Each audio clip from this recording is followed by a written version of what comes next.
Riding across the United States on a motorcycle is an extraordinary experience. A coast-to-coast journey means more than 5,000 kilometers of adventure and a huge variety of landscapes. In the previous episode, we examined the best options for traveling America on a bike, renting one, shipping your own from Europe, or buying a motorcycle in the United States. I chose to buy in America and sell it at the end of the trip for the reasons I already explained. However, once the bike was in my hands, new set of challenges appeared. The first one is insurance. Is mandatory insurance required or not? The answer depends entirely on the state. Some states require insurance, others do not. The same happens with waterside helmets. Helmet laws vary. In most states, you must wear one, but in others, it is not required. Florida, where I bought my motorcycle, does not require helmets. And insurance is not mandatory either. But here is the strange part.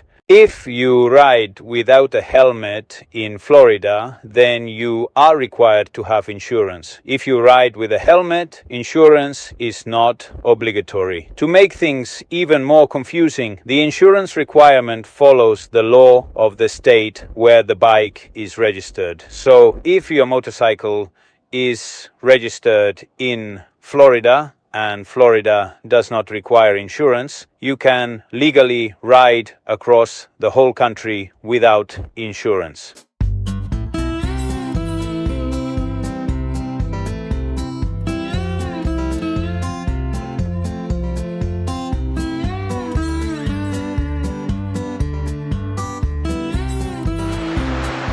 El Atlántico, de aquí al oeste, hasta el Pacífico. Empieza el viaje de la Old Spanish Trail, o sea, el viejo camino español, de costa a costa en los Estados Unidos. De un océano al otro. Vamos para allá.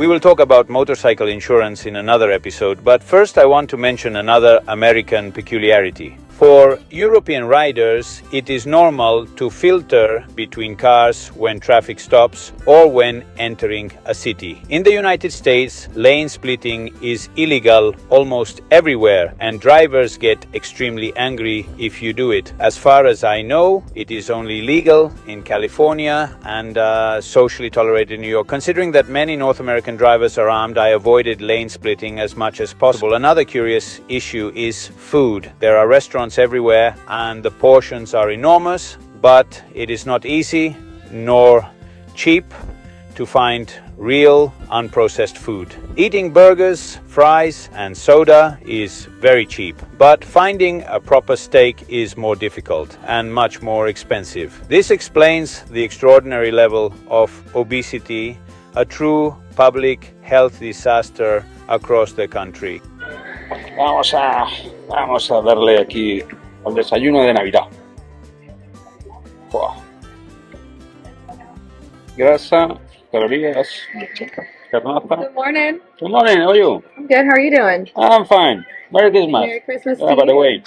Awesome. Can I go ahead and get you started with the orange juice or apple juice or maybe a hot chocolate this morning? Orange juice for this. Orange juice? Yeah. Yes, sir. Do you already know what you're going to have this morning or do you need some time to look over the menu? I'm starving. I need something, Okay. American size. It's called the big steak omelet. It's got the steak and the cheddar. It's got hash browns, mushrooms, green Yes, peppers. I'm going to supersize me. Yes, it's very good. Thank you. En este país no es fácil mantenerse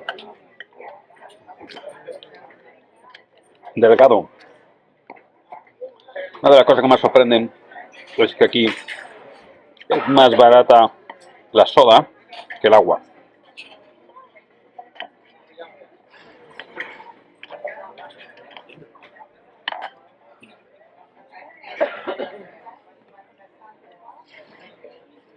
La comida basura es barata. Comer bien es caro.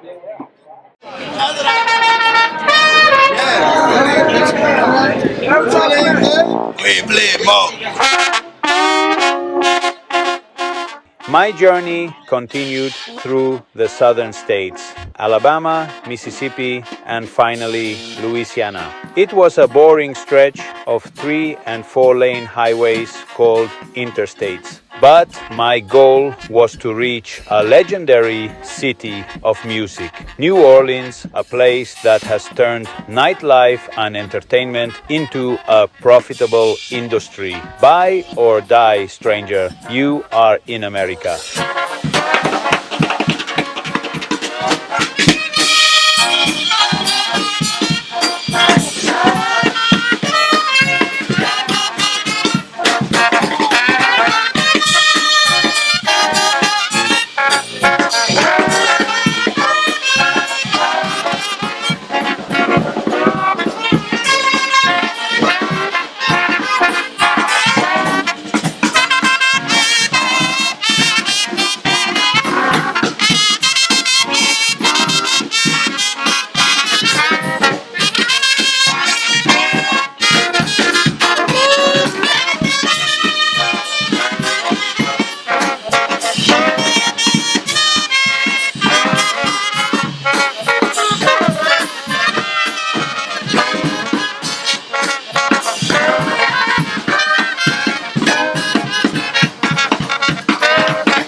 Nueva Orleans.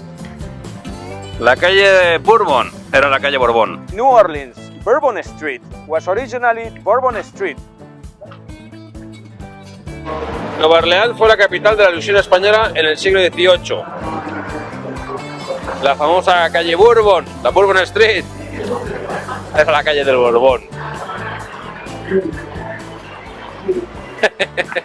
New Orleans was the capital of Spanish hope in the 17th century. The famous Bourbon Street, La Bourbon Street, was once the street of the House of Bourbon. Este es el río Mississippi, descubierto en 1541 por Hernando de Soto.